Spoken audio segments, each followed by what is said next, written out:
Isang magandang-maganda at mapagpalang araw po sa inyong lahat, mga minamahal naming taga-subaybay. Muli, samahan ninyo ang inyong lingkod sa isang panibagong paglalakbay ng puso.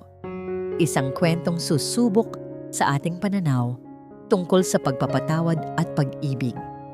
Sabi nila, ang pinakamalalim na sugat ay nagmumula sa mga taong hindi natin inaasahan. Ngunit paano kung sa hindi rin inaasahang pagkakataon, matatagpuan ang lunas? Paano kung ang isang pusong isinara na ng pait at kalungkutan ay muling bubuksan ng isang simpleng kabutihan na nagmula sa isang taong hindi mo aakalaing magiging bahagi ng iyong buhay? Halina't pakinggan natin ang kwento nina Lakan at Hiraya. Amoy ng floor wax at ng mamahaling air freshener ang nanunuot sa bawat sulok ng malawak na sala ng Hacienda de la Sinag. Para kay Hiraya, iyon ang amoy ng isang mundong napakalayo sa kanyang kinagisnan sa Baryo Magdiwang.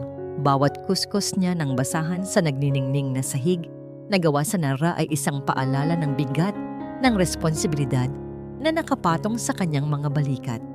Ang kanyang sahod dito ang bubuhay sa kanyang pamilya at magpapaaral sa kanyang mga nakababatang kapatid.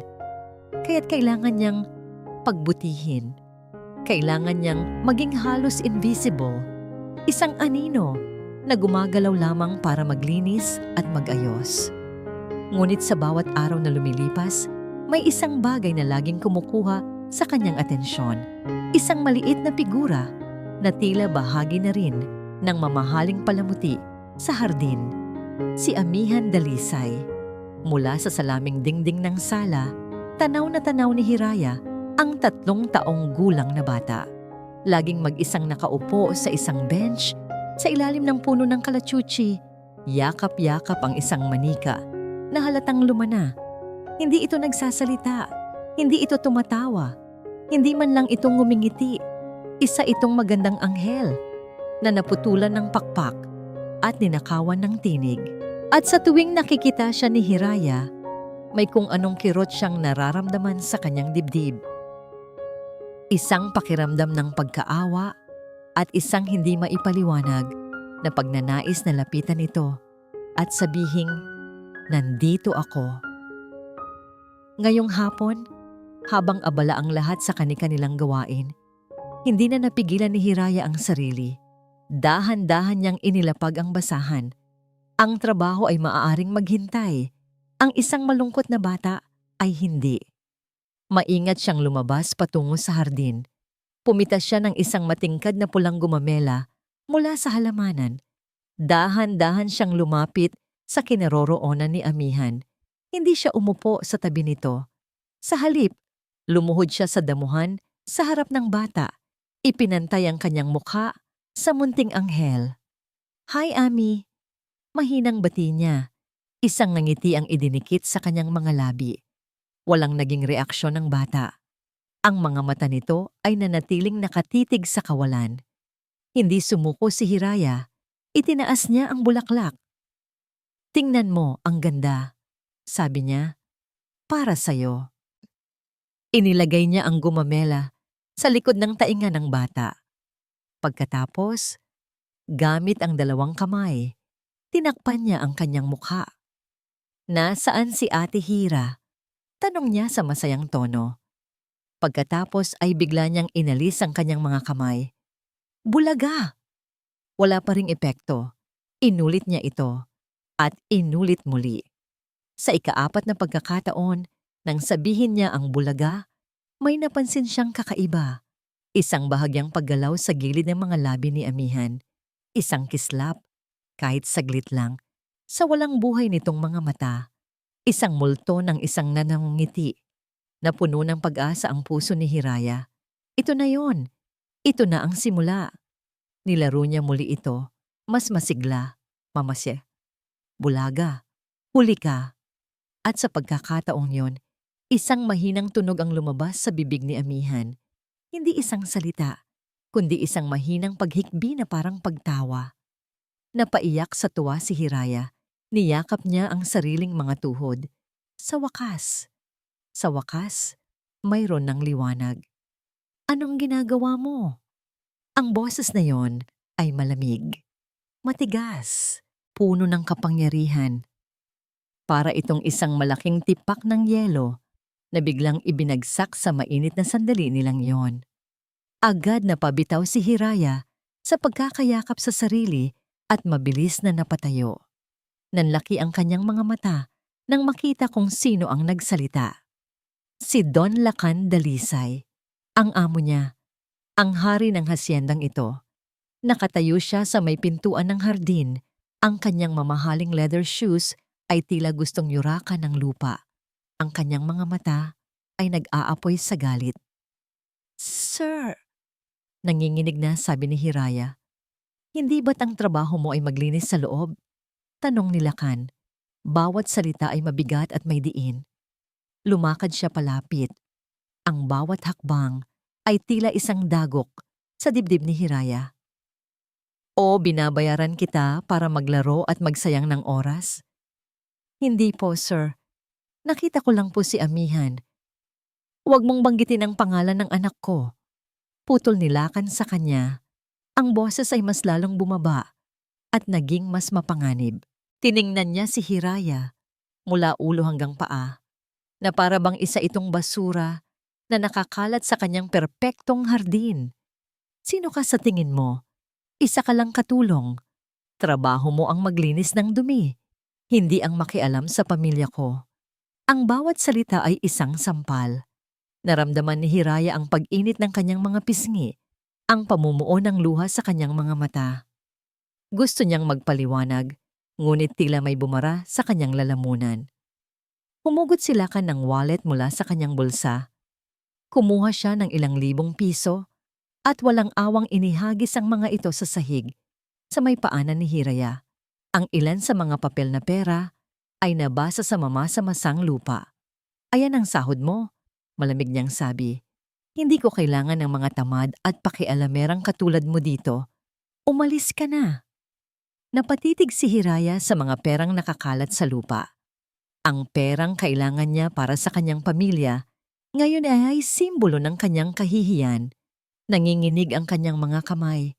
Ayaw niyang yumuko. Ayaw niyang pulutin ang mga yon sa harap ng lalaking yumurak sa kanyang pagkatao. Ngunit wala siyang pagpipilian. Dahan-dahan, lumuhod siya. Isa-isa niyang pinulot ang bawat piraso ng papel na pera habang pigil na pigil ang mga luhang nagbabadyang bumagsak. Hindi siya nagsalita. Hindi siya tumingin sa lalaki.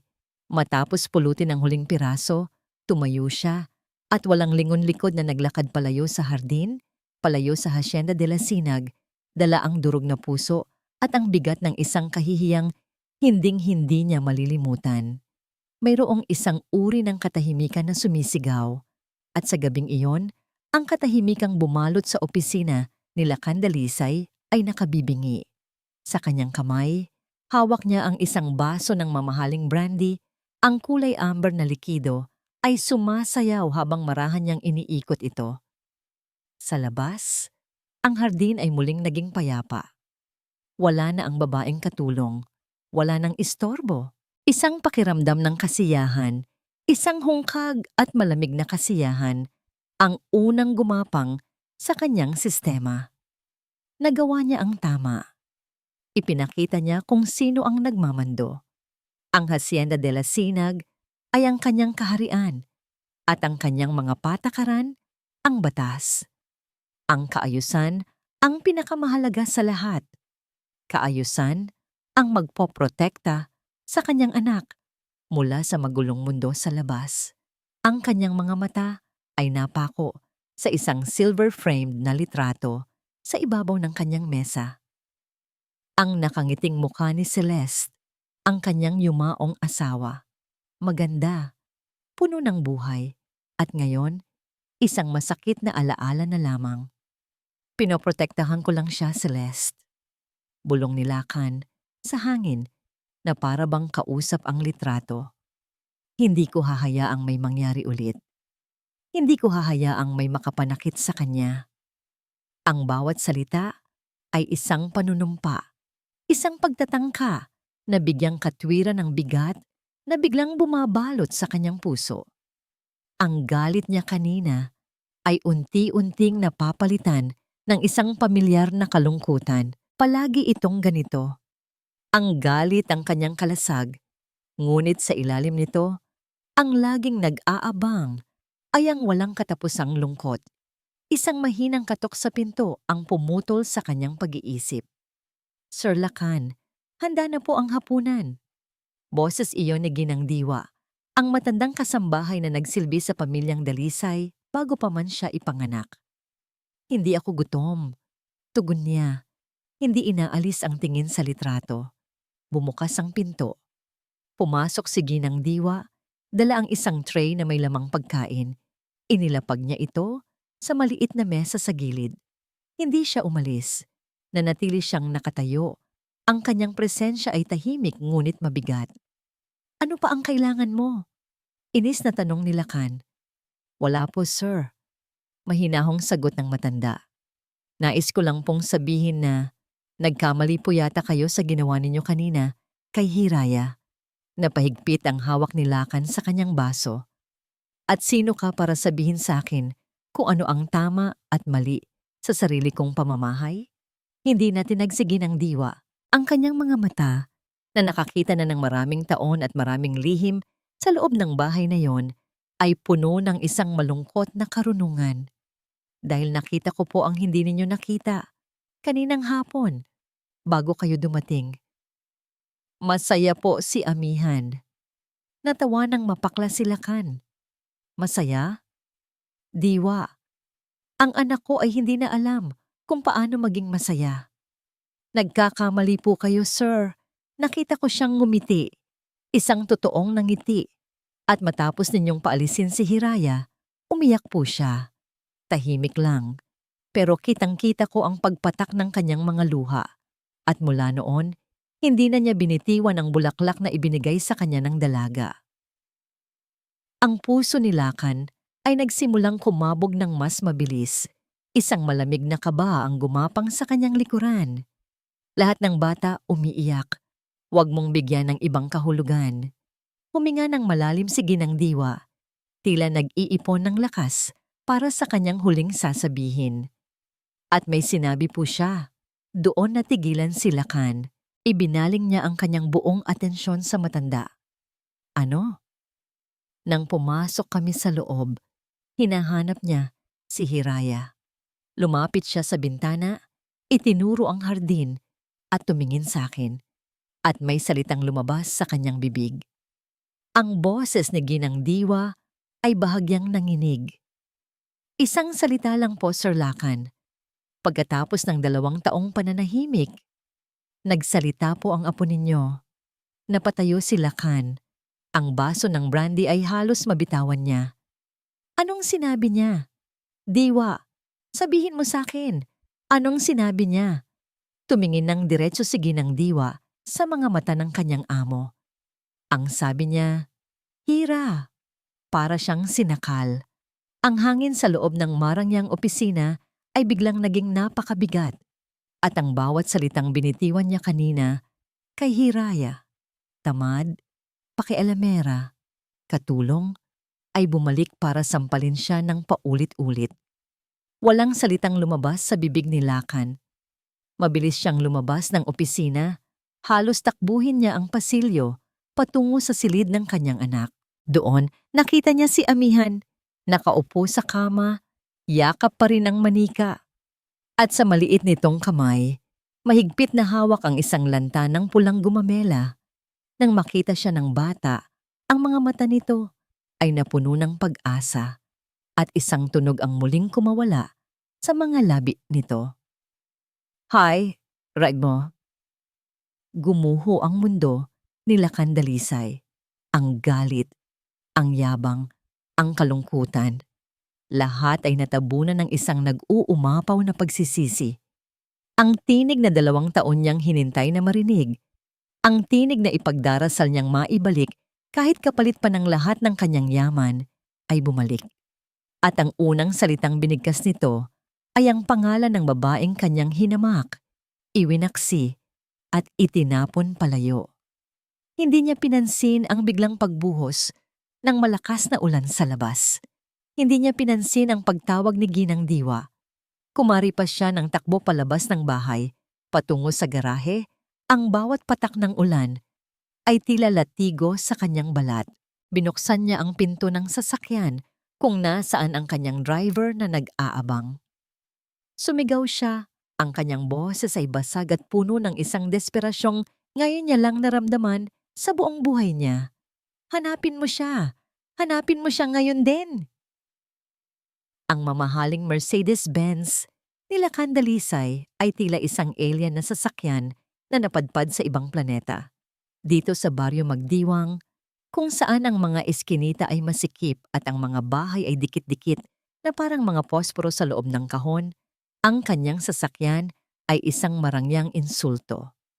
Bawat bintanang nadadaanan niya ay tila may mga matang sumusubaybay. Bawat anino sa kanto ay tila bumubulong ng panghuhusga. Bumaba siya ng sasakyan. Agad na dumikit ang putik sa kanyang libu-libong pisong sapatos na gawa sa Italyano. Ang amoy ng hangin dito ay iba. Amoy ng nilulutong tuyo. Amoy ng basang lupa. Amoy ng buhay na simple pero masalimuot. Sa unang pagkakataon sa kanyang buhay, naramdaman nila Candalisay na ang pera at kapangyarihan niya ay walang silbi. Dito, siya ay isang dayuhan. "Sir, sigurado po kayong dito na lang kayo?" Tanong ng kanyang driver. Bakas ang pag-aalala. Tumangulang si Lakan. "Hintayin mo, ako." Nagsimula siyang maglakad, sumusunod sa direksyong ibinigay sa kanya ng ahensya kung saan niya kinuha si Hiraya. Ang bawat hakbang ay mabigat, hindi lang dahil sa putik, kundi dahil sa bigat ng kahihiyan at pagsisisi na kanyang pasan-pasan. Ang imahe ng kanyang anak na bumibigkas ng pangalan ni Hiraya ay paulit-ulit na umuukit sa kanyang isipan. Iyon ang kanyang tanging gabay sa gabing iyon. Sa loob ng isang maliit na bahay na yari sa pinagtagpitagping yero at kahoy, si Hiraya Silang ay nakaupo sa sahig. Yakap ang kanyang 5 taong gulang na kapatid na lalaki. Humahagulgol ito dahil sa gutom. At ang tanging maibibigay ni Hiraya ay mainit na tubig na may kaunting asukal. "Tahan na, bunso," bulong niya habang hinahaplos ang likod ng bata. "Bukas, bibili si ate ng masarap na pandesal." Ngunit kahit siya ay hindi sigurado sa kanyang sinasabi, paano siya bibili ng pandesal kung wala na siyang trabaho? Ang perang ibinato sa kanya nila Candalisay ay naroon, nakatago sa isang lata. Ngunit sa tuwing naiisip niya ito, nararamdaman niya muli ang hapdi ng kahihiyan. Iyon ay pera ng pang-aalipusta, hindi sahod para sa marangal na trabaho. Napatingin siya sa kanyang ina na nag-aayos ng kanilang kulambo sa iisang kwarto nilang lahat. Nakita niya ang pagod sa mga mata nito, ang mga guhit sa noo nito na nagsasabi ng libu-libong gabi ng pag-aalala. Kasalanan niya ito.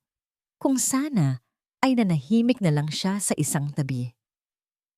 Isang katok sa kanilang manipis na pinto ang nagpatigil sa lahat. Nagkatinginan sila. Sino naman ang bibisita sa kanila ng ganoong oras ng gabi? Sa gitna pa ng ulan? Binuksan ng kanyang ina ang pinto at doon nakatayo ang isang figura na hindi nila kailanman aakalaing tutuntong sa kanilang abang tahanan. Si Lakan Dalisay. Basang-basa ng ulan, ang kanyang mamahaling damit ay may mga mantsa na ng putik. Ang kanyang buhok ay magulo. Ngunit ang pinakanakagulat sa lahat ay ang ekspresyon sa kanyang mukha. Wala ang pagmamataas. Wala ang galit. Ang naroon ay isang bagay na hindi pa nakikita ni Hiraya sa kanya. Pag-aalinlangan at pagsusumamo. Napatayo si Hiraya. Agad na itinago ang kapatid sa kanyang likuran na para bang kaya siyang protektahan mula sa presensya ng lalaki. "Anong ginagawa ninyo dito?" Mahinang tanong ni Hiraya. Ngunit may diin ng galit sa kanyang boses. Hindi sumagot si Lakan. Ang kanyang mga mata ay lumibot sa loob ng maliit na bahay. sa kanilang hapagkainan na may isang gasera, sa mga natutulog na bata sa sahig, sa mukha ng ina ni Hiraya. At sa mga matang iyon, nakita ni Hiraya ang isang bagay na mas malakas pa sa kahit anong salita, pagkaunawa. Huminga ng malalim si Lakan, tila nilulunok ang lahat ng kanyang pride. Humarap siya hindi lang kay Hiraya, kundi pati na rin sa ina nito. "Patawad," sabi niya. Ang boses ay halos pabulong. "Patawarin ninyo ako." Yumuko siya ng bahagya. "Nagkamali ako. Masyado akong naging marahas. Wala akong karapatang pagsalitaan ka ng ganoon." Natigilan si Hiraya. Ang ina niya ay napahawak sa bibig. Hindi sila makapaniwala sa kanilang naririnig. Ang isang dalisay, humihingi ng tawad sa kanila. "Kailangan kong bumalik ka, Hiraya." Pagpapatuloy ni Lakan, ang desperasyon ay malinaw na sa kanyang boses. "Kailangan ka ng anak ko." Ang pagbanggit kay Amihan ay tila isang punyal na tumusok sa puso ni Hiraya. Naalala niya ang multo ng isang nangiti sa mga labi ng bata, ngunit naalala niya rin ang sakit.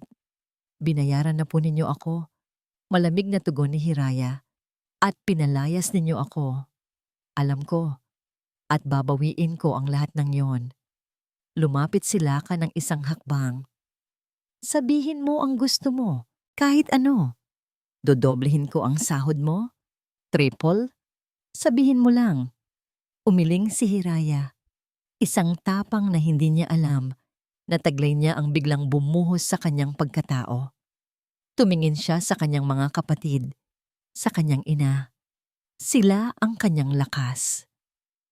"Hindi na ako babalik bilang katulong," matatag niyang sabi. Tumango si Lakan.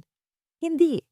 Ikaw ang magiging personal na tagapag-alaga at guro ni Amihan. You will be her educator. Wala kang ibang gagawin kundi ang tulungan siya." "Gusto kong makapagtapos ng pag-aaral," dagdag ni Hiraya. Sinusubok kung hanggang saan ang pagsisisi ng lalaki. "Babayaran ko ang matrikula mo sa pinakamagaling na unibersidad na gusto mo." Mabilis na sagot ni Lakan. Walang pag-aalinlangan. "Ang mga kapatid ko, ililipat ko sila sa isang pribadong paaralan. Sasagutin ko ang lahat ng gastusin." Bawat alok ni Lakan ay isang suntok sa kahirapan na matagal na nilang tinitiis. Ito na ang sagot sa lahat ng kanilang dasal. Ngunit alam ni Hiraya na may kapalit ito. Kailangan niyang bumalik sa lugar na yon, sa tabi ng lalaking ito. Nagkaroon ng mahabang katahimikan. Tinitimbang ni Hiraya ang kanyang orgulyo laban sa kinabukasan ng kanyang pamilya. Sa huli, tumango siya. Isang mabagal, mabigat na pagtango.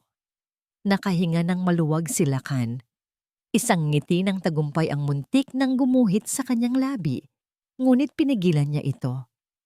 "Salamat, Hiraya. Salamat." "Pero linawin lang natin, Ginoong Dalisay," sabi ni Hiraya. Ang kanyang mga mata ay malamig at diretso. Walang bahid ng anumang init. "Ginagawa ko ito para kay Amihan at sa pamilya ko, hindi para sa'yo." Ang pagbabalik ni Hiraya sa Hacienda de la Sinag ay ibang-iba sa kanyang unang araw.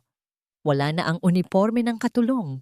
Sa halip, suot niya ang simple ngunit disenteng bestida na binili, gamit ang paunang sweldo na ibinigay sa kanya ni Lakan.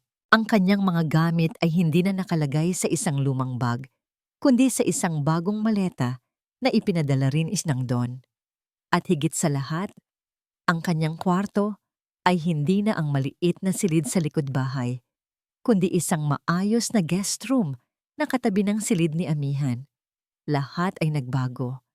Pero habang naglalakad siya sa pasilyo, nararamdaman pa rin niya ang mga tingin ng ibang kasambahay, mga tingin na puno ng pagtataka at marahil kaunting inggit.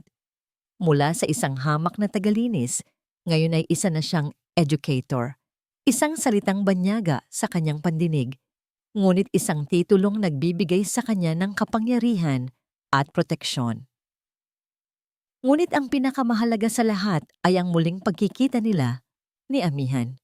Sa ang munting hardin ni Amihan, isang maliit at pribadong hardin na puno ng mga puting bulaklak, doon niya natagpuan ang bata. Katulad ng dati, tahimik itong nakaupo. Nang makita siya ni Amihan, walang pananabik o tuwa na gumuhit sa mukha nito. Ngunit may isang bagay sa mga mata nito, isang kislap ng pagkilala. Dahan-dahang lumapit si Hiraya. Umupo siya sa damuhan sa harap ng bata, hindi nagsasalita. Kumuha siya ng 2 maliit na bato at sinimulang ipukpok ang mga ito sa isa't isa, lumilikha ng isang simpleng ritmo. Maya-maya, kumuha siya ng isang dahon at sinubukan itong patunugin. Hindi niya pinilit ang bata na magsalita o makipaglaro.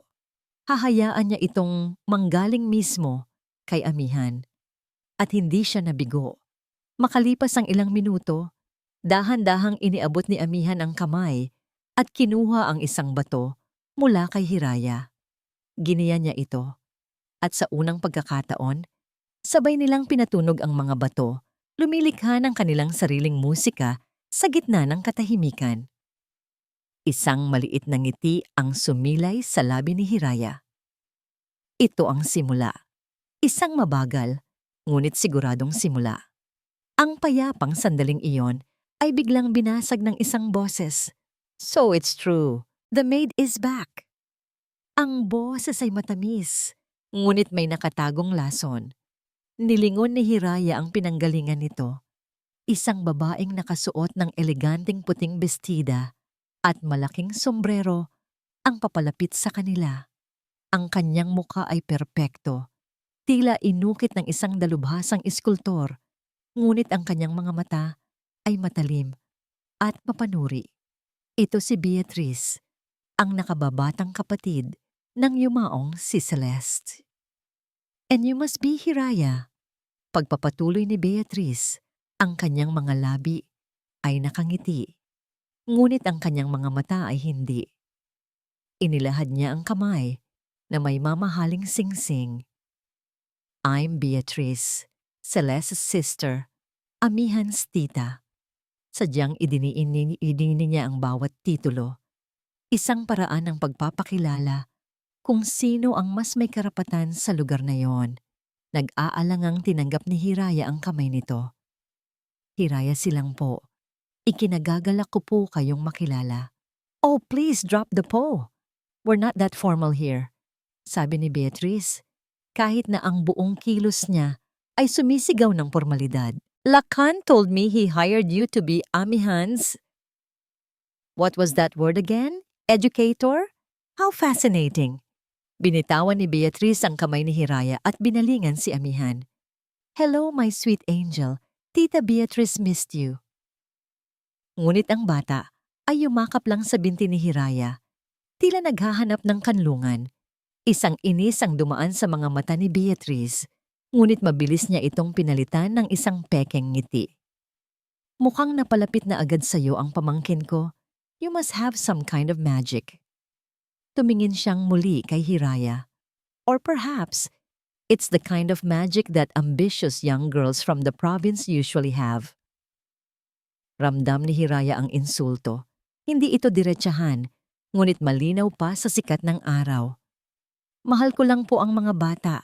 Simpleng sagot ni Hiraya. Pinipigilan ang panginginig ng kanyang boses. Of course you do, sabi ni Beatrice na para bang kausap ang isang musmos. Alam mo ang ate ko, si Celeste. She was the perfect mother. Alam niya ang lahat ng tungkol kay Amihan, ang paboritong pagkain, ang mga allergies. Lahat. It takes a certain class, a certain breeding, to truly understand a dalisay. Muli, isang patutsyada. Habang sila'y nag-uusap, lumapit si Ginang Diwa, dala ang isang pitzel ng juice at mga babasahin para kay Hiraya. Ma'am Beatrice, narito na po pala kayo. Magalang na bati ng matanda. Yes, Diwa, I just had to see for myself the girl my brother-in-law is suddenly so fond of. Sagot ni Beatrice, hindi inaalis ang tingin kay Hiraya. Nang ilapag ni Ginang Diwa ang tray, Sinadya niyang kausapin si Hiraya sa isang paraan na maririnig ni Beatrice. Hija, ipinabibigay pala ni Sir Lakan itong mga libro. Tungkol daw sa child psychology. Sinabi rin niya na kung may kailangan ka para kay Amihan, sabihin mo lang daw agad sa kanya. Iyon ay isang simpleng mensahe, ngunit ang kahulugan nito ay malinaw. Si Hiraya ay may direktang suporta mula sa hari ng hasyenda. Ang ngiti ni Beatrice ay bahagyang naglaho. Tumikhim siya at muling ibinalik ang kanyang postura. Well, I have to go. May pupuntahan pa akong charity ball. Hinalikan niya ang hangin malapit sa pisngi ni Amihan. Be a good girl, sweetie. Tita will be back. Naglakad siya palayo. Ngunit bago tuluyang makaalis, huminto siya at muling lumingon kay Hiraya. A piece of advice, Hiraya, sabi niya. Ang boses ay mas seryoso na ngayon. Ang mga dalisay ay parang mga agila. Tumatanggap sila ng mga ibon sa kanilang pugad. Pero sa huli, agila pa rin ang hahanapin ng kapwa-agila. Huwag mong kalimutan kung saan ka nanggaling. Pagkatapos noon, tuluyan na siyang umalis. Iniwan si Hiraya na nakatayo. Ang puso ay kumakabog. Naramdaman niya ang malamig na simoy ng hangin. Ngayon niya naintindihan. Ang pagbabalik niya sa hasyenda ay hindi lang tungkol sa pagtulong kay Amihan. Isa rin itong pagpasok sa isang digmaan na hindi niya alam kung paano lalabanan. Lumapit si Ginang Diwa sa kanya. Mag-ingat ka sa kanya, Hija. Bulong ng matanda.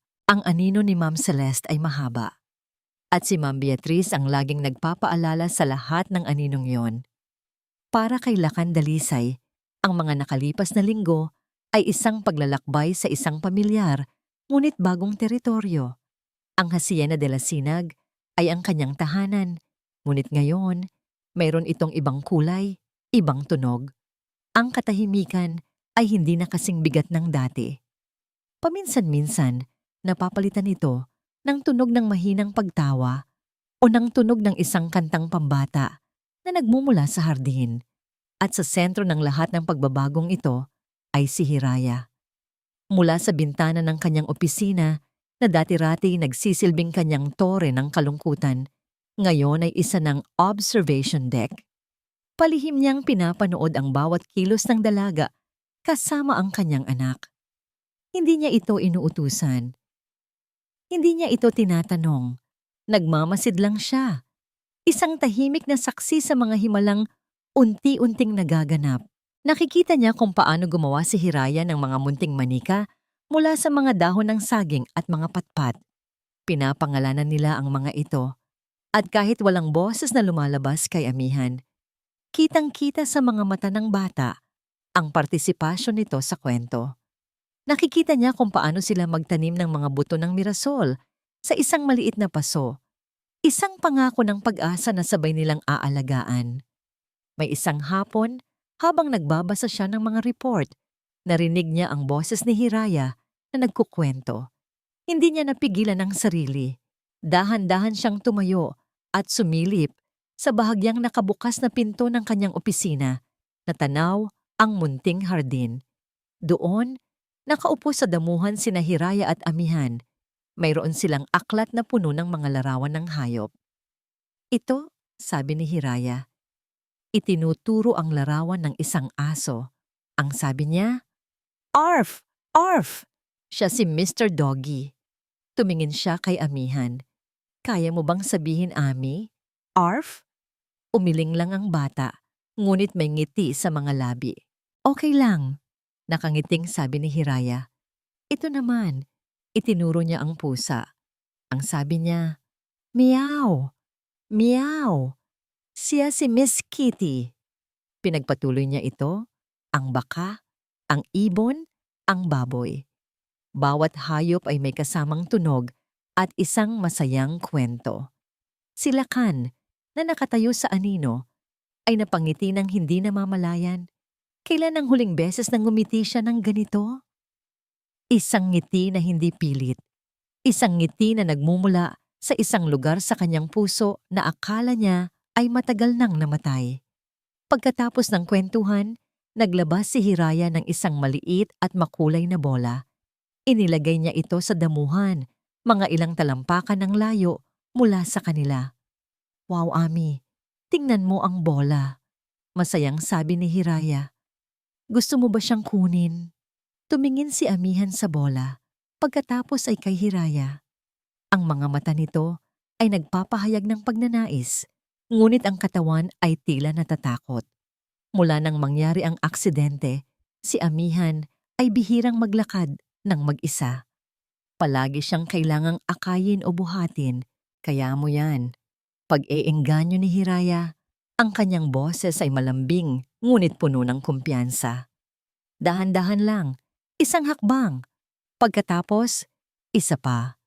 "Hihintayin kita dito." Inilahad niya ang kanyang mga kamay, isang imbitasyon, isang pangako ng kaligtasan. Mula sa kanyang kinatatayuan, napigil ni Lakan ang kanyang hininga. Ang bawat doktor, bawat therapist na kinausap niya ay nagsabing huwag pilitin ang bata. Ngunit ang ginagawa ni Hiraya ay hindi pamimilit. Ito ay pagtitiwala. Nakita niya ang pag-aalinlangan sa mukha ng kanyang anak. Nakita niya itong tumingin sa bola, pagkatapos ay sa mga nakalahad na kamay ni Hiraya. Dahan-dahan, gamit ang kanyang mga kamay, sinubukan ni Amihan na itulak ang sarili para tumayo. Nanginig ang kanyang mga tuhod. Halos matumba siya, ngunit nagawa niyang ibalanse ang sarili. Nakatayo na siya. Isang tagumpay. "Ayan na! Ang galing-galing!" Masayang sabi ni Hiraya, hindi gumagalaw sa kanyang pwesto. "Halika, kunin natin ang bola." Isang maliit, nanginginig na hakbang. Sinundan ng isa pa at isa pa. Si Lakan ay napahawak sa hamba ng pinto. Ang kanyang puso ay dumadagundong sa kanyang dibdib. Bawat hakbang ng kanyang anak ay isang malaking yugto sa kanilang buhay. Nang halos isang hakbang na lang ang layo ni Amihan mula kay Hiraya, natigilan ito. Napatingin ito sa kanyang mga paa na para bang hindi makapaniwala sa kanyang ginagawa. Muli, nanginig ang kanyang mga tuhod. Ngunit bago pa siya mawalan ng balanse, isang salita ang lumabas sa bibig ng bata. Isang malinaw, desperadong salita. "Ate, Hira!" At sa huling lakas ng loob, humakbang ito at bumagsak sa mga yakap ni Hiraya. Niyakap ng mahigpit ni Hiraya ang bata. Ang kanyang muka ay puno ng luha ng kaligayahan. "Narinig ko yon, Ami. Narinig ko yon, ang galing mo. Ang galing-galing mo." Hindi na napigilan ni Lakan ang sarili. Lumabas siya mula sa kanyang pinagtataguan. Nakatayo siya doon, hindi makapagsalita. Ang lalamunan ay tila may bumabara. Ang kanyang mga mata ay nag-uunahan sa pagluha. Napansin ni Hiraya ang kanyang presensya. Nagtama ang kanilang mga mata. Sa mga mata ni Hiraya, nakita ni Lakan ang purong kaligayahan. At sa mga mata ni Lakan, nakita ni Hiraya ang isang bagay na hindi pa niya nakikita dati. Isang paghanga, isang pasasalamat, at isang emosyon na hindi pa niya kayang pangalanan. Sa unang pagkakataon, ang tingin na yon ay hindi tingin ng isang amo sa isang empleyado. Iyon ay tingin ng isang lalaki sa isang babae na nagbalik ng nawawalang piraso ng kanyang puso. Nang gabing iyon, habang nag-aayos si Hiraya ng kanyang mga gamit, may kumatok sa kanyang pinto. Si Lakan. May dala itong isang maliit na first aid kit. "Nakita ko kanina," sabi niya, ang boses ay bahagyang paos. "May gasgas ka sa kamay. Siguro dahil sa paglalaro ninyo kanina." Natigilan si Hiraya. Hindi niya namalayan ang maliit na sugat. "Ah, wala po ito, sir." Hindi nagsalita si Lakan. Inilapag niya lang ang kit sa maliit na mesa sa tabi ng pinto. Tumayo lang siya doon ng ilang segundo. Tila may gusto pang sabihin ngunit hindi mahanap ang mga tamang salita. Ang hangin sa pagitan nila ay biglang napuno ng isang kakaibang tensyon. Isang tensyon na hindi nagmumula sa galit o takot, kundi sa isang damdaming bago at hindi pa nila parehong nauunawaan. "Salamat." Sa wakas ay sabi niya. Bago mabilis na tumalikod at umalis, naiwan si Hiraya na nakatayo. Ang puso ay kumakabog. Hinawakan niya ang kanyang kamay na may gasgas. Ang sakit ng sugat ay nawala. Napalitan ng isang kakaibang init na nagmumula sa simpleng pag-aalala ng isang lalaking akala niya ay gawa sa yelo. Para kay Hiraya, ang bawat araw na lumilipas ay tila isang panaginip. Ang mga ngiti ni Amihan ay nagiging mas madalas. Ang mga salita nito, kahit paunti-unti, ay nagsisimula ng mabuo. Maging ang pakikitungo ni Lakan ay nagbago. Wala na ang malamig na tingin. Napalitan ito ng mga sulyap na puno ng paggalang at paminsan-minsan, isang init na nagpapabilis ng tibok ng kanyang puso. Nagsisimula siyang makaramdam ng kapanatagan. Nagsisimula siyang maniwala na, marahil, ito na ang lugar kung saan siya nararapat. Ngunit ang kapanatagan sa Hacienda de la Sinag ay parang isang manipis na yelo sa ibabaw ng malalim at madilim na tubig. At sa ilalim, nag-aabang ang isang pating. Isang hapon, habang abala si Hiraya sa paghahanda ng merienda ni Amihan, pumasok sa kusina si Beatrice. Suot ang isang mamahaling bestida na tila hindi nababagay sa loob ng kusina.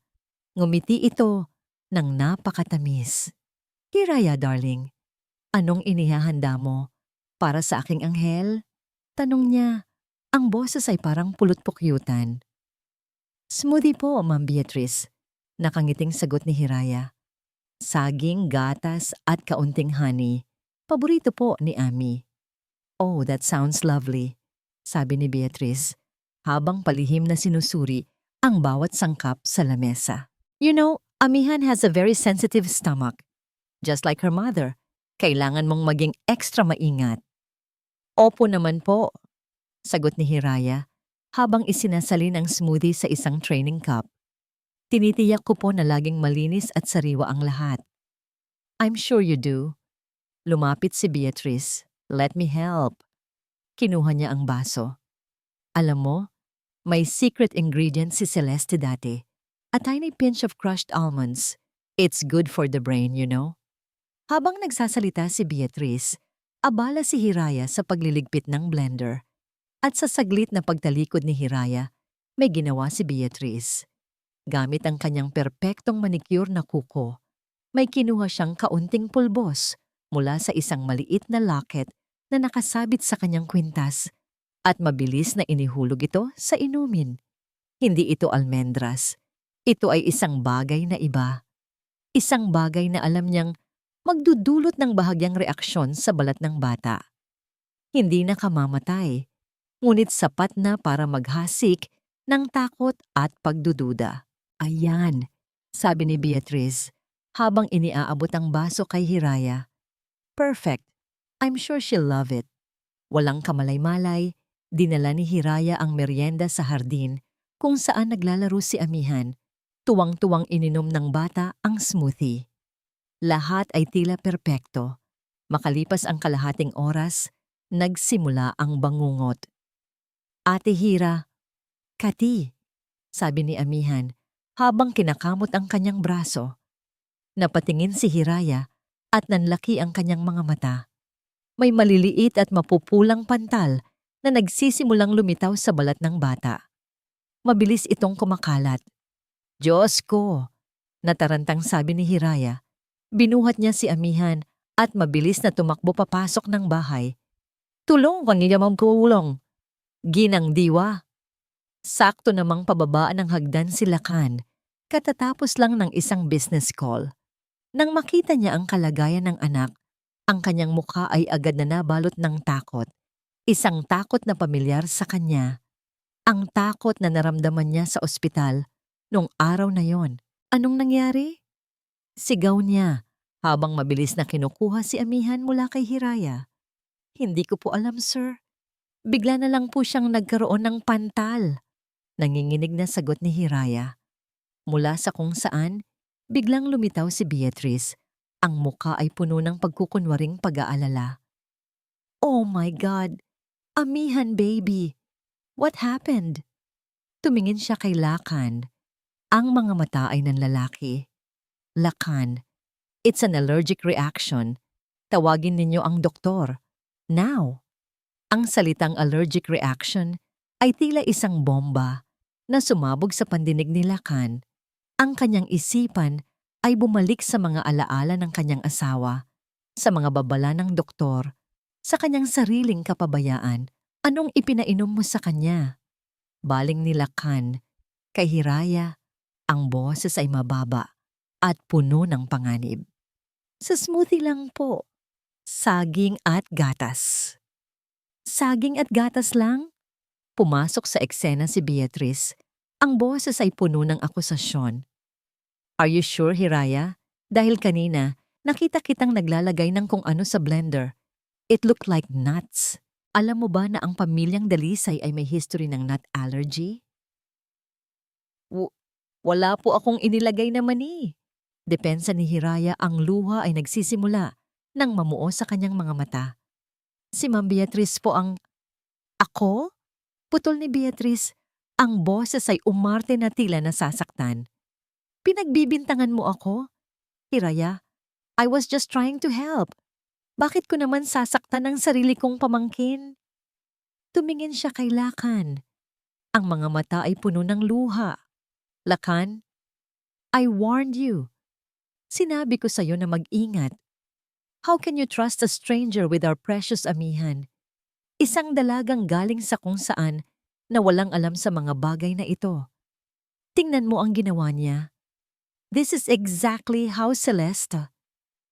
Hindi na niya tinapos ang sasabihin, ngunit ang epekto ay malinaw. Ang pangalan ni Celeste, ang salitang allergy, ang imahe ng kanyang anak na namumula at umiiyak. Lahat ay nagsama-sama upang muling buhayin ang halimaw sa loob ni Lacan. Ang halimaw ng takot at pagsisisi. At kapag ang halimaw na yon ay nagising, kailangan nito ng masisisi. Humarap siya kay Hiraya. Ang kanyang mga mata ay nag-aapoy sa galit. Ang init at paggalang na nakita ni Hiraya sa mga mata niya sa mga nakaraang araw ay biglang naglaho. Napalitan ng nagyayel. Ang puot. Umakyat ka sa kwarto mo. Utos niya. Ang boses ay kalmado, ngunit nakakatakot. Pero sir, wala po akong kasalanan. Pagmamakaawa ni Hiraya. Sinabi kong umakyat ka sa kwarto mo. Sigaw niya. Sapat na para mapaatras si Hiraya. Pagkatapos ay binalingan niya ang ibang mga katulong na nakikiusyoso. Walang tutulong sa kanya. Walang kakausap sa kanya. Lacan, malamig na sabi ni Beatrice habang hinahaplos ang kanyang braso. Ngunit hindi siya pinansin ni Lacan. Ang kanyang buong atensyon ay nasa babaeng sumira sa tiwalang unti-unti niyang ibinibigay. Tumingin siya kay Hiraya. Ang kanyang mga mata ay puno ng pagkasuklam. Nagkamali ako, sabi niya. Bawat salita ay isang patalim. Nagkamali akong pagkatiwalaan ka. Naiwan si Hiraya na nakatayo, tila binuhusan ng malamig na tubig. Ang sakit ng mga salitang iyon ay mas matindi pa kaysa sa kahit anong pisikal na sampal. Ang tiwala na pinaghirapan niyang buuin ay gumuho sa isang iglap dahil sa isang kasinungalingang kasing tamis ng pulot-pukyutan, ngunit may lason na kayang pumatay ng puso. Ang bawat sulok ng silid ni Hiraya ay saksi sa kanyang mga luhang tahimik na pumapatak. Ang mga salita ni Lacan, nagkamali akong pagkatiwalaan ka, ay paulit-ulit na tumatatak sa kanyang isipan. Mas masakit kaysa sa unang beses na ipinahiya siya nito. Noon, galit at kahihiyan ang kanyang naramdaman. Ngayon, ang nararamdaman niya ay pagkadurog. Dahil sa pagkakataong ito, hindi lang trabaho ang nawala sa kanya. Nawala sa kanya ang isang pamilyang nagsisimula ng mabuo sa kanyang puso. Maingat niyang tiniklop ang kanyang mga damit at inilagay sa maleta. Hindi na siya maghihintay na palayasin muli. Hindi na niya hahayaang yurakan muli ang kanyang dignidad. Ang Hacienda de la Sinag, kasama ang mga matatamis na alaala at masasakit na sugat, ay kailangan na niyang iwan. Dumating ang doktor at mabilis na naagapan ang kalagayan ni Amihan. Isang mild skin reaction lang ayon sa pagsusuri. Hindi ito nakamamatay, ngunit nag-iwan ito ng lamat sa tiwala na hindi kayang gamutin ng kahit anong cream o gamot. Sa ibaba, sa opisina ni Lakan, ang katahimikan ay muling naghari. Ngunit sa pagkakataong ito, ito'y puno ng pagdududa. Nakaupo siya, nakatitig sa kawalan, habang pinipilit na ikonekta ang mga pangyayari. Ang Hiraya, na nakita niyang nagbalik ng ngiti sa kanyang anak, ay siya rin bang Hiraya na walang ingat na maglalagay dito sa panganib? Isang katok sa pinto ang pumukaw sa kanya. Pumasok si Ginang Diwa. Ang kanyang mukha ay seryoso. Walang daladalang tray. Tanging ang sarili niya at ang katotohanan. Sir Lakan, simula niya, ang boses ay matatag. May gusto po sana akong sabihin. Kung ipagtatanggol mo siya, Diwa, huwag mo nang ituloy. Malamig na tugon ni Lakan. Hindi ko po siya ipagtatanggol, sabi ng matanda.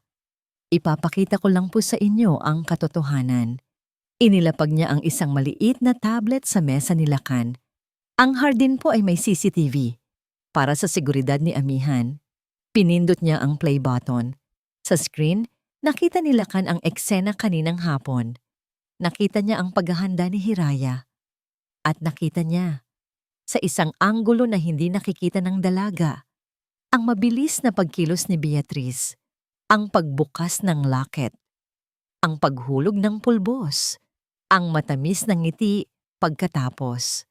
Bawat segundo ng video ay tila isang suntok sa sikmura ni Lakan. Ang kasinungalingan, ang pagmamanipula, ang paggamit sa kahinaan niya laban sa kanya, at higit sa lahat, ang paggamit sa kaligtasan ng sarili niyang anak para sa isang masamang plano. Isang malamig na galit ang gumapang sa kanyang buong katawan, ngunit sa ilalim ng galit na yon, may mas malakas na emosyon, isang matinding hiya. Muli, nagkamali siya. Muli, hinusgahan niya si Hiraya. Muli, sinaktan niya ang kaisa-isang taong nagpakita ng tunay na malasakit sa kanyang anak. Nasaan siya? Tanong niya. Ang boses ay garalgal. Nag-iimpake na po, sir. Aalis na daw po siya. Hindi na nagsayang ng oras si Lakan. Mabilis siyang tumakbo palabas ng opisina. Bawat hakbang niya sa hagdan ay isang karera, laban sa oras at sa sarili niyang katangahan. Natagpuan niya si Hiraya sa may pintuan ng hardin, doon mismo sa lugar kung saan nagsimula ang lahat. Hila-hila na nito ang kanyang maleta. Ang ulan ay tumila na, ngunit ang hangin ay nananatiling malamig. Hiraya, tawag niya. Huminto si Hiraya sa paglalakad, ngunit hindi ito lumingon. Huwag kang umalis, sabi ni Lakan. Ang kanyang boses ay puno ng pagsusumamo. Bakit po? Para muli ninyo akong pagbintangan? Mapait na sagot ni Hiraya. Hindi pa rin humaharap. Para muli ninyong ipamukha sa akin na isa lang akong estranghero na hindi dapat pagkatiwalaan. Pagod na po ako, sir. Lumapit si Lakan hanggang sa ilang pulgada na lang ang pagitan nila. Patawarin mo ako. Sa wakas, humarap si Hiraya. Ang kanyang mga mata ay namumugto, ngunit puno ng determinasyon. Ang patawad po ninyo ay parang ulan. Dumarating lang pagkatapos manira ng bagyo. Pero ang mga nasira, hindi na maibabalik ng simpleng pag-ulan. Alam ko, pag-amin ni Lakan, ang boses ay basag. Alam kong wala akong karapatan, pero kailangan mong malaman kung bakit. Kailangan mong maintindihan kung bakit ako ganito. Tumingin siya sa malayo, sa puno ng kalachuchi, kung saan laging umuupo si Amihan. Sa unang pagkakataon, nagtanggal siya ng maskara. Sa unang pagkakataon, hinayaan niyang makita ng ibang tao ang sugat na matagal na niyang itinatago. Natatakot ako, Hiraya. Bulong niya. Labis akong natatakot. Dahil minsan na akong nabigo. Minsan na akong nabigong protektahan ang isang taong mahalaga sa akin. Hindi niya binanggit ang pangalan ni Celeste. Hindi niya idinetalye ang pangyayari. Ngunit sa mga salitang iyon, sa sakit na nakaguhit sa kanyang mukha, naintindihan ni Hiraya ang lahat. Ang galit niya ay hindi tungkol sa kanya o sa isang basong smoothie. Ang galit niya ay tungkol sa isang multo ng nakaraan na patuloy na bumabagabag sa kanya. Ang galit ni Hiraya ay unti-unting napalitan ng awa. Ang determinasyong umalis ay unti-unting napalitan ng pag-aalinlangan. Hindi ko hinihiling na patawarin mo ako agad, sabi ni Lakan. Muling tumingin sa kanya. Ang mga mata ay puno ng isang emosyong ngayon lang nakita ni Hiraya. Kahinaan. Hinihiling ko lang na manatili ka para kay Amihan at para tulungan akong huwag nang matakot muli. Iyon ang sandaling nagpabago sa lahat. Hindi na siya si Don Lacan Dalisay, ang makapangyarihang bilyonaryo. Siya ay si Lacan, isang amang nasasaktan, isang lalaking humihingi ng tulong. Dahan-dahang binitiwan ni Hiraya ang hawakan ng kanyang maleta. Samantala, sa itaas na palapag, mula sa bintana, pinapanood ni Beatrice ang lahat. Ang kanyang plano ay gumuho. Ang kanyang perpektong eksena ay nasira. Ngunit habang tinitingnan niya sina Lakan at Hiraya na nananatili sa hardin, isang masamang ngiti ang sumilay sa kanyang mga labi. Hindi pa tayo tapos, Lakan, bulong niya sa sarili.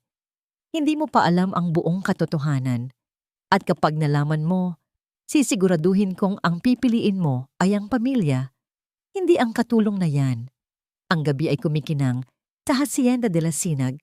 Ang mga ilaw mula sa malalaking chandelier ay nagsasayaw sa mga mamahaling hiyas ng mga bisita. Ito ang taunang selebrasyon ng anibersaryo ng Dalisay Corporation at ang buong mansyon ay naging isang palasyo ng tagumpay at yaman. Para kay Hiraya, na nakatayo sa isang sulok, ang lahat ay tila isang eksena mula sa pelikula. Suot niya ang isang simpleng navy blue na bestida, isang regalo mula kay Lakan na sinabi nitong isang pasasalamat para sa lahat ng ginagawa niya para kay Amihan. Sa unang pagkakataon, hindi niya naramdamang isa siyang tagapaglingkod. Naramdaman niyang kabilang siya. Ang dating malamig at malungkot na mansyon ay naging isang tahanan at ang dating nakakatakot na amo ay naging isang taong unti-unti niyang nauunawaan at hinahangaan. Nandyan ka lang pala. Ang pamilyar na boses ni Lakan ang pumutol sa kanyang pag-iisip. Paglingon niya, nakita niya itong papalapit, nakasuot ng isang perpektong itim na suit. Ang presensya nito ay nangingibabaw pa rin, ngunit ang mga mata nito ay hindi na kasing lamig ng dati. Mayroon ng init doon, isang init na para sa kanya lang. Sir, mahinang bati ni Hiraya. Lakan, pagtatama nito, isang bahagyang nangiti ang sumilay sa kanyang mga labi. Tonight, just Lakan. Inilahad nito ang braso. Halika, may ipapakilala ako sa'yo. Nag-aalangan man, ipinulupot ni Hiraya ang kanyang kamay sa braso ni Lakan. Isang kuryente ang tila gumapang sa kanyang buong katawan. Lumapit sila sa isang grupo ng mga importanteng negosyante. Gentlemen, bati ni Lakan sa mga ito. I'd like you to meet someone special. This is Hiraya Silang. Tumingin ito sa kanya, isang tingin na pununo ng pagmamalaki. She is my daughter's educator. Ang mga salitang yon ay musika sa pandinig ni Hiraya. Hindi katulong, hindi yaya, kundi educator. Sa harap ng lahat ng mga mayayamang tao, itinaas siya ni Lakan. Ipinakita nito na siya ay mahalaga. Naramdaman niya ang pag-init ng kanyang mga pisngi, isang ngiti na hindi niya mapigilan. What a lovely young lady, sabi ng isa sa mga negosyante. Habang abala si Lakan sa pakikipag-usap, lumapit si Beatrice. Ang ngiti ay kasing kinang ng kanyang mga diamanteng hikaw. There you are, Hiraya. Kanina pa kita hinahanap. Masayang sabi nito. Lakan, hihiramin ko muna siya ha. I'll get us some champagne. Bago pa man makasagot si Lakan, marahan ng hinila ni Beatrice si Hiraya palayo. Don't worry, Lakan.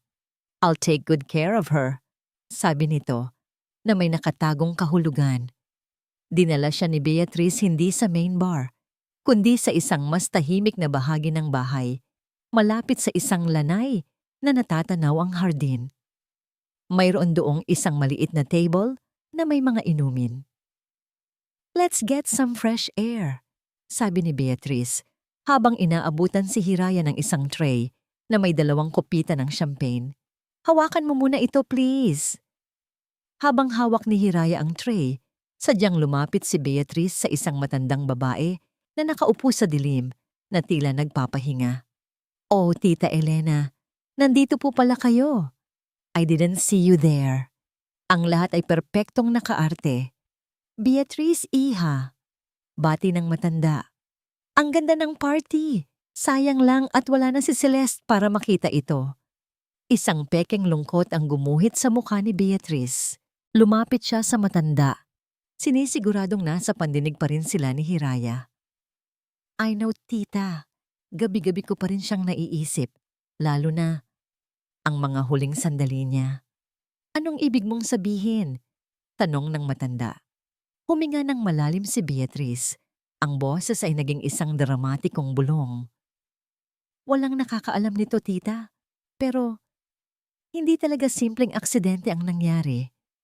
Nag-away sila ni Lakan. Isang matinding pag-aaway sa loob mismo ng sasakyan. Natigilan si Hiraya.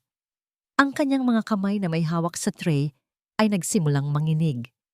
Nag-away? Opo, tita. Pagpapatuloy ni Beatrice, bawat salita ay idinisenyo para wasakin si Hiraya. May mga nasabing masasakit si Lakan, mga bagay na hindi dapat sabihin, at ayon sa isang source ko, dahil sa mga masasakit na salita ni Lakan, kaya nawalan ng kontrol si Ate Celeste sa manibela. May kasalanan din siya sa pagkamatay niya. Sa sandaling iyon, huminto ang mundo ni Hiraya. Ang masayang tugtugin ng party ay naging isang ugong na lamang sa kanyang tainga. Ang mga kumikinang na ilaw ay biglang nanlabo. Ang lalaking nagpakita sa kanya ng kabutihan. Ang lalaking unti-unti niyang pinagkakatiwalaan. Ang ama na labis na nagdadalamhati. Isang kasinungalingan. Lahat ay isang malaking kasinungalingan. Crush! Ang tray ay nahulog mula sa kanyang nanginginig na mga kamay. Ang tunog ng nabasag na salamin at natapong champagne ay tila tunog ng kanyang pusong nagkandadurog-durog. Oh my God! Hiraya, are you okay? Gulat-gulatang tanong ni Beatrice. Ang kanyang mata ay nagniningning sa tagumpay. Hindi siya sumagot. Dahan-dahan niyang itinaas ang kanyang tingin. Sa kabilang dako ng silid, nakita niya si Lakan. Nakikipagtawanan pa rin ito sa mga kausap. Isang ngiti ang nakaguhit sa mga labi. Ang ngiting iyon, na kanina lang ay nagbigay ng init sa kanyang puso, ngayon ay tila ngisi ng isang demonyo. Ang lalaking iyon ay hindi isang amang nagdadalamhati. Isa siyang halimaw na nagtatago sa likod ng kanyang yaman at kapangyarihan. Hindi na niya kaya. Hindi na niya kayang manatili sa parehong silid kasama ang lalaking iyon. May isang hikbi na kumawala sa kanyang lalamunan. Tumalikod siya at nagsimulang tumakbo. Hiraya! Narinig niyang tawag ng naguguluhang si Lakan. Ngunit hindi siya lumingon. Tinulak niya ang mga bisitang nakaharang sa kanyang daan. Hindi pinapansin ang kanilang mga gulat na reaksyon. Ang tanging gusto niya ay makalayo. Makalayo sa kasinungalingan. Makalayo sa sakit. Tumakbo siya palabas ng malaking pinto ng mansyon, palayo sa nakakasilaw na mga ilaw, at nilamon ng kadiliman ng gabi. Ang karangyaan ng party sa ibaba ay naging isang malayong ugong na lamang sa pandinig ni Lakan. Dinala niya si Beatrice sa kanyang opisina. Ang pinto ay isinara niya nang may puwersa na halos ikayanig ng buong silid. Ang kanyang mukha, na kanina lang ay masaya at mapagmalaki, ngayon ay isang maskara ng malamig at nakakapasong galit. Anong ginawa mo? Tanong niya. Ang boses ay mahinahon, ngunit may bigat na kayang bumasag ng salamin. Ako? Wala akong ginawa, Lakan. Sagot ni Beatrice.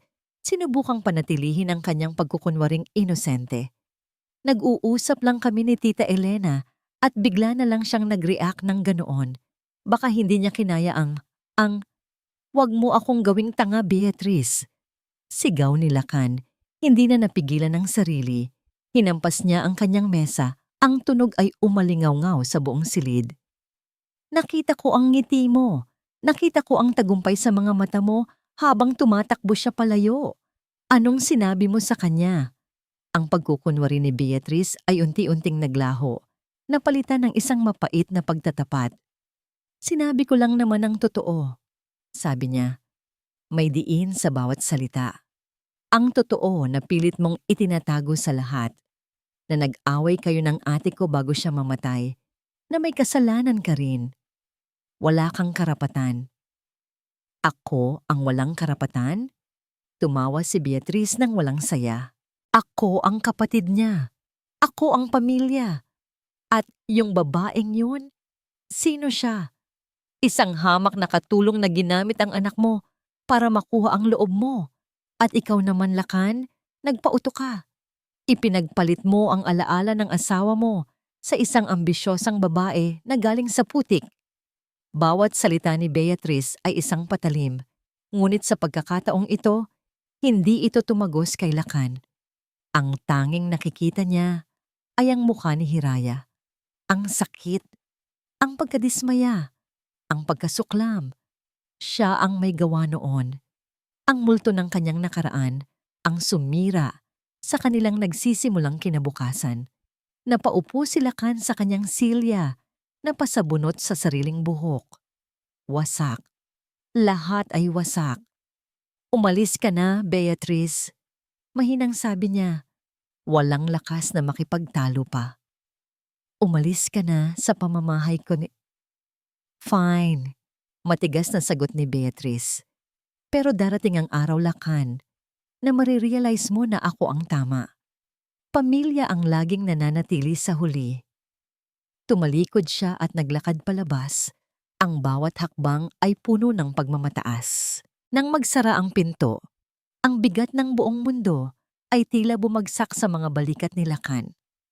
Bumalik ang lahat ng sakit, ang lahat ng pagsisisi na matagal niyang sinubukang ibaon. Tama si Beatrice, may kasalanan siya. Ang mga huling salita na narinig ni Celeste mula sa kanya ay puno ng galit at pagbabanta. At habang buhay niyang dadalhin ang bigat na iyon. Habang nakalubog siya sa kanyang personal na impyerno, bumukas ang pinto. Pumasok si Ginang Diwa, hindi para maglinis o mag-alok ng kape. Dala niya ang isang maliit at may kalumaang kahon na yari sa kahoy. Sir Lakan, mahinang sabi niya, gusto kong mapag-isa, Diwa. Alam ko po, sagot ng matanda, habang maingat na inilalapag ang kahon sa ibabaw ng mesa. Pero sa tingin ko po, ito na ang tamang panahon para malaman ninyo ang buong katotohanan. Hindi lang po ang katotohanang alam ninyo. Napakunot ang noo ni Lakan. Tiningnan niya ang kahon. Ano yan? Ibinilin po ito sa akin ni Ma'am Celeste. Ilang linggo bago siya mawala. Paliwanag ni Ginang Diwa, ang boses ay nanginginig sa bigat ng alaala. Ang sabi niya, kung sakaling may mangyari sa kanya, ibiigay ko raw po ito sa inyo kapag handa na kayong makinig. Hindi po sa isip, kundi sa puso. Dahan-dahang binuksan ni Lakan ang kahon. Sa loob, nakasalansan ang mga liham na nakatali ng isang kupas na ribon. At sa ilalim ng mga ito, isang maliit na diary. Ang sulat kamay ni Celeste. Kinuha niya ang nasa pinakaibabaw na liham. Binuksan niya ito. Lakan, kung binabasa mo ito, marahil ay wala na ako. O marahil, wala na ako sa tabi mo. Patawad kung sa paraang ito ako magpapaalam. Sinubukan ko, Lakan. Sinubukan kong maging ang asawang gusto mo, ang ina na inaasahan ng lahat. Ngunit habang tumatagal, pakiramdam ko ay nalulunod ako. Ang pag-ibig na dati nating pinagsaluhan ay naging isang hawlang ginto. Maganda, ngunit isa pa ring hawla. Hindi mo ito kasalanan. Hindi lang talaga tayo para sa isa't isa. Ang mga pangarap mo ay umabot sa langit, habang ang mga pangarap ko ay nanatili sa lupa. Isang simpleng buhay, isang pamilyang may tunay na tawanan, hindi lang mga pilit na ngiti sa harap ng kamera. Ang pag-aaway natin, iyon ay sigaw lang ng puso kong gustong kumawala. Aalis ako, Lakan. Hindi para saktan ka, kundi para iligtas ang sarili ko. At para bigyan ka ng pagkakataong mahanap ang tunay na kaligayahan, ang kaligayahan na hindi mo natagpuan sa akin. Mag-ingat ka, mahalin mo ang ating anak, at sana, balang araw, mapatawad mo ako. Nagmamahal, Celeste. Bawat salita ay isang dagok. Ang babaeng inakala niyang masaya. Ang pagsasama na inakala niyang perpekto. Ang pag-aaway na pinagsisihan niya ng husto. Lahat ay may mas malalim na dahilan. Hindi siya galit kay Celeste. Sa katunayan, sa pagitan ng kanyang mga luha, isang kakaibang pakiramdam ang nagsimulang lumitaw.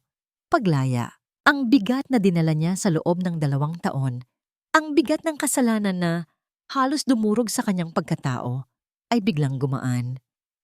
Hindi niya pinatay si Celeste. Hindi ang mga salita niya ang pumatay dito.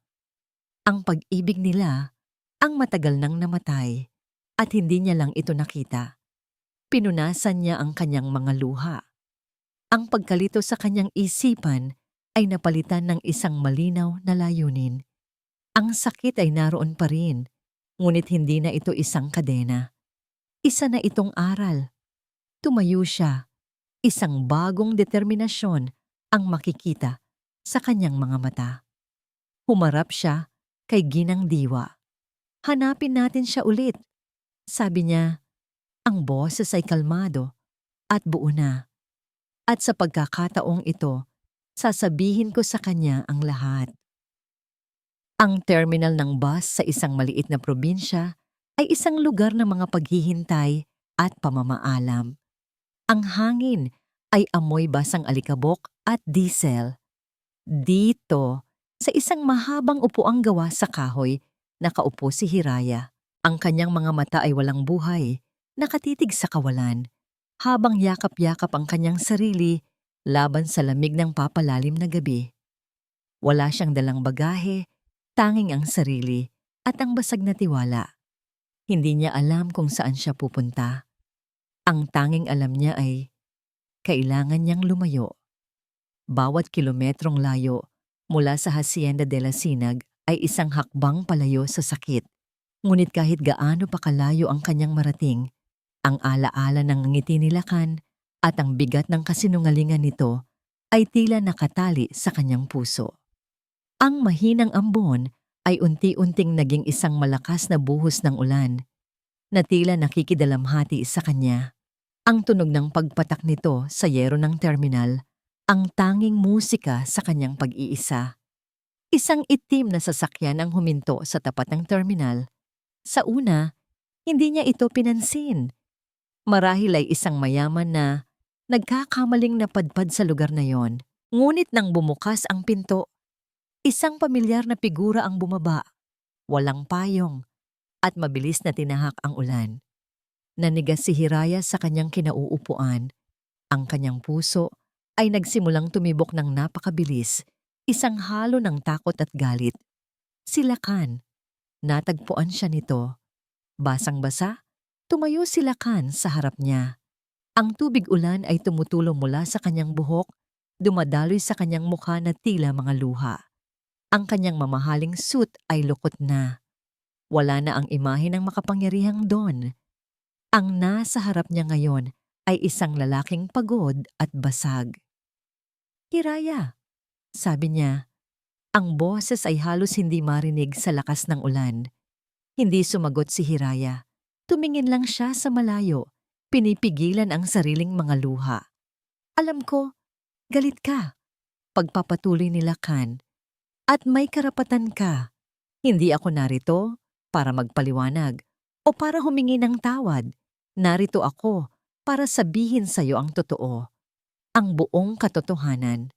Umupo siya sa tabi ni Hiraya. May sapat na distansya sa pagitan nila. Hindi niya sinubukang hawakan ito. Hinayaan niya lang ang ulan at ang kanilang mga hininga ang maging saksi. Totoo, simulan niya. Nag-away kami ni Celeste bago siya maaksidente. Isang matinding pag-aaway. Sa loob ng 2 taon, dinala ko ang bigat ng kasalanang yon.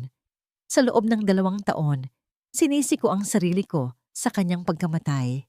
Bawat gabi, naririnig ko ang mga huling salita namin sa isa't isa. Iyon ang dahilan kung bakit ako naging ganito. Isang taong takot masaktan, kaya nananakit na lang ng iba. Tumingin siya kay Hiraya. Ang kanyang mga mata ay puno ng sakit. Pero hindi iyon ang buong kwento. Mula sa kanyang bulsa, kinuha niya ang isang liham, ang liham ni Celeste. Basang-basa na ito, ngunit nababasa pa rin. Maingat niya itong ibinigay kay Hiraya. Basahin mo, pakiusap niya, para maintindihan mo. Nag-aalangang kinuha ni Hiraya ang sulat. Habang binabasa niya ang bawat salita, ang tungkol sa hawlang ginto, sa nawawalang kaligayahan, sa planong pag-alis, ang galit sa kanyang puso ay unti-unting natutunaw, napapalitan ng isang emosyong hindi niya inaasahan, pag-unawa. Ang babaeng kinaiinggitan niya at ang lalaking kanyang kinamuhian ay 2 taong parehong biktima ng isang malungkot na pag-ibig. Hindi niya ako mahal, sabi ni Lakan, na para bang binabasa ang nasa isip ni Hiraya. At marahil, hindi ko rin siya tunay na minahal sa paraang nararapat sa kanya. Ang minahal ko ay ang ideya ng isang perpektong pamilya. Isang ideya na sinira ko dahil sa sarili kong pagiging makasarili. Sa gitna ng kanilang pag-uusap, isa pang sasakyan ang huminto. Bumaba si Beatrice, may dalang payong, ang muka ay puno ng galit. Lakan, anong ginagawa mo? Hinahabol mo ang babaeng yan? Pagkatapos ng lahat, pamilya mo ako. Dugo't laman ng asawa mo. Tumayo si Lakan, ngunit sa pagkakataong ito, walang bakas ng pag-aalinlangan sa kanyang mga mata. Hinarap niya si Beatrice ng buong tapang. Tapos na, Beatrice. Mahinahon, ngunit matatag niyang sabi. Alam ko na ang lahat. Alam ko na ang katotohanan tungkol sa sulat ni Celeste. Ang pagmamanipula mo, ang pagsasamantala mo sa sakit na nararamdaman ko. Tapos na ang lahat. Natigilan si Beatrice, ang kanyang sandata, ang sikreto, ay nawalan na ng talab. Umuwi ka na, sabi ni Lakan, at huwag ka nang babalik. Naiwang nakatayo si Beatrice sa gitna ng ulan, talunan at mag-isa.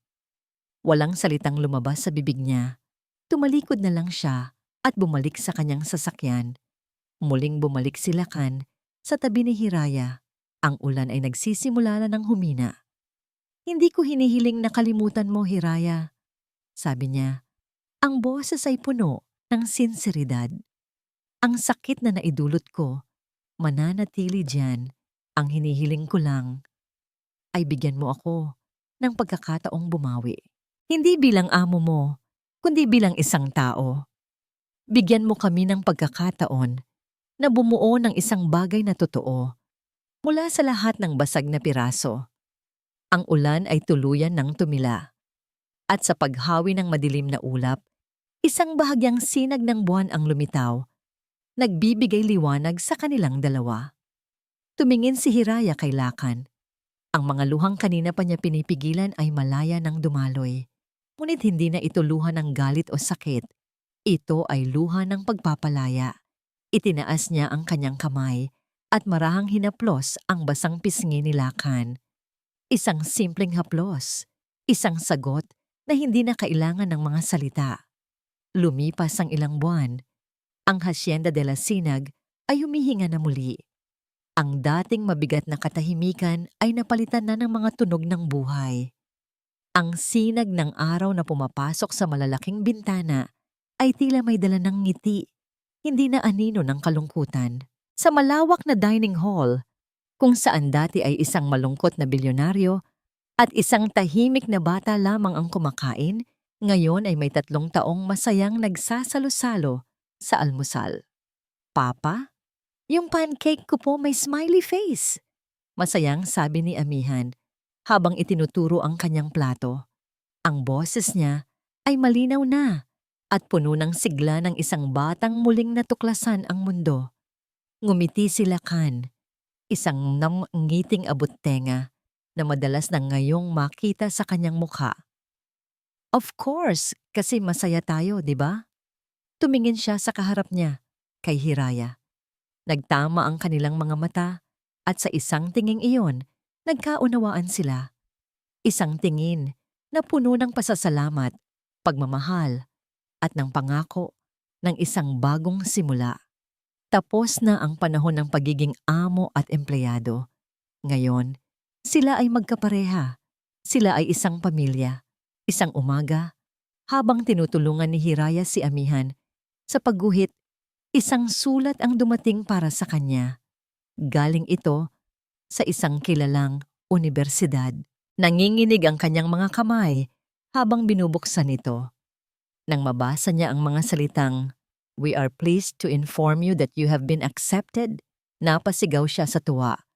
Napatayo siya at nagtatalon na parang bata. Lumabas si Lakan mula sa opisina na naalarma sa sigaw. Anong nangyayari? Ipinakita sa kanya ni Hiraya ang sulat. Ang mga mata ay nagniningning sa luha ng tagumpay. Lakan, natanggap ako. Makakapag-aral na ako. Walang salitang lumabas sa bibig ni Lakan. Nilapitan niya si Hiraya at niyakap ito ng mahigpit. I knew you could do it. Bulong niya sa buhok nito. I am so proud of you, Hiraya. Sa yakap na yon, naramdaman ni Hiraya hindi lang ang suporta, kundi ang tunay na pagmamalaki ng isang taong naniniwala sa kanyang mga pangarap. Si Beatrice, matapos ang gabing iyon sa terminal, ay hindi na muling nagpakita. Nagpadala ito ng sulat, humihingi ng tawad, at sinabing magsisimula siya ng bagong buhay sa ibang bansa. Isinara na ni Lakan ang kabanatang iyon ng kanyang buhay, hindi na may galit, kundi may pag-unawa at kapatawaran. Isang hapon, isinama ni Lakan si Hiraya sa sementeryo. Magkahawak kamay silang tumayo sa harap ng puntod ni Celeste. Inilapag ni Lakan ang isang tangkay ng puting rosas. Salamat, Celeste, mahinang sabi ni Lakan habang nakatingin sa pangalan na nakaukit sa lapida. Salamat sa lahat. Para kay Amihan. Para sa mga aral. Malaya ka na. At dahil sa'yo, malaya na rin ako. Walang pait. Walang pagsisisi. Tanging kapayapaan. Naramdaman niya ang paghigpit ng hawak ni Hiraya sa kanyang kamay. Hindi ito nagsalita. Hindi na kailangan. Ang kanyang presensya ay sapat na.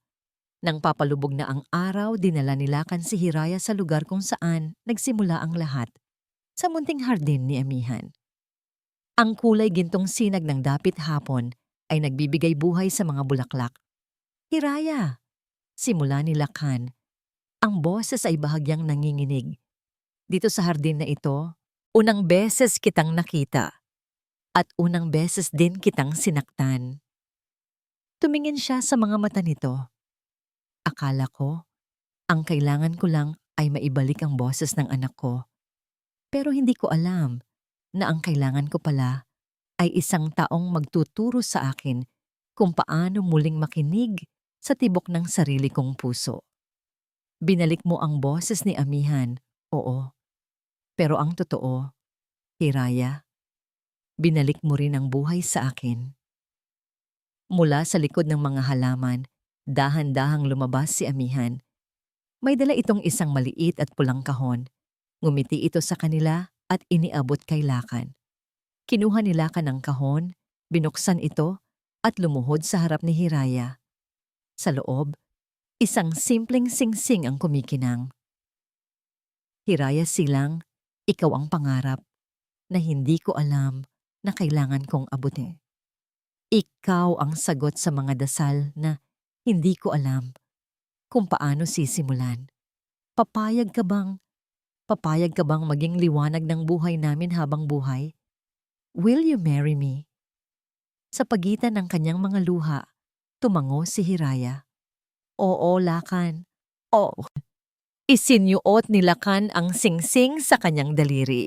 Tumayo siya at niyakap ito ng mahigpit. Lumapit si Amihan at niyakap ang kanilang mga binti. Tumitingala sa kanila ng may malaking ngiti. Mahal ko kayo, sabi ng bata. Ang boses ay puno ng pagmamahal na sa wakas ay nabuo na. Mama Hira, Papa Lakan. Sa ilalim ng papalubog na araw, sa hardin na naging saksi sa kanilang mga luha at pagbangon, ang tatlong basag na kaluluwa ay sa wakas ay naging isang buong pamilya, handang harapin ang bagong umaga. At dito po nagtatapos ang kwento ni Lakan, Hiraya at Amihan. Isang kwentong nagpapatunay na ang tunay na paghilom ay hindi nangangahulugang paglimot sa nakaraan. Bagkus, ito ay ang matapang na pagharap sa mga sugat, ang pag-unawa sa mga pagkakamali, at ang pagpapatawad, hindi lang sa iba, kundi lalo't higit sa ating mga sarili. Ipinakita sa atin ng kanilang pag-iibigan na ang pag-asa ay maaaring matagpuan sa mga hindi inaasahang pagkakataon at ang isang pusong wasak ay kayang buuin muli ng isang pag-ibig na tapat at dalisay. Maraming salamat po sa inyong walang sawang pagsubaybay at pakikinig mula sa simula hanggang sa huli. Naway nabigyan namin kayo ng inspirasyon at ng isang kwentong tumatak sa inyong mga puso. Ano po ang masasabi ninyo sa kwento ni Lakan at Hiraya? Aling bahagi po ang pinakagusto ninyo? I-comment nyo lang po sa ibaba. At syempre, kung meron po kayong gustong marinig na kwento sa susunod, comedy, mas matinding drama o suspense, huwag po kayong mag-atubiling i-suggest. Ang inyong boses ay mahalaga sa amin. Hindi dito nagtatapos ang ating paglalakbay.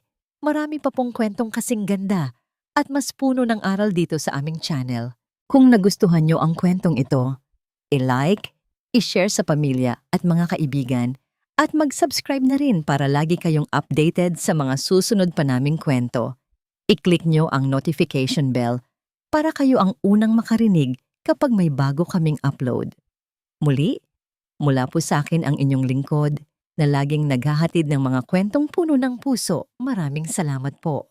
Pagpalain po kayo ng Panginoon, kayo at ang inyong buong pamilya. Hanggang sa muli.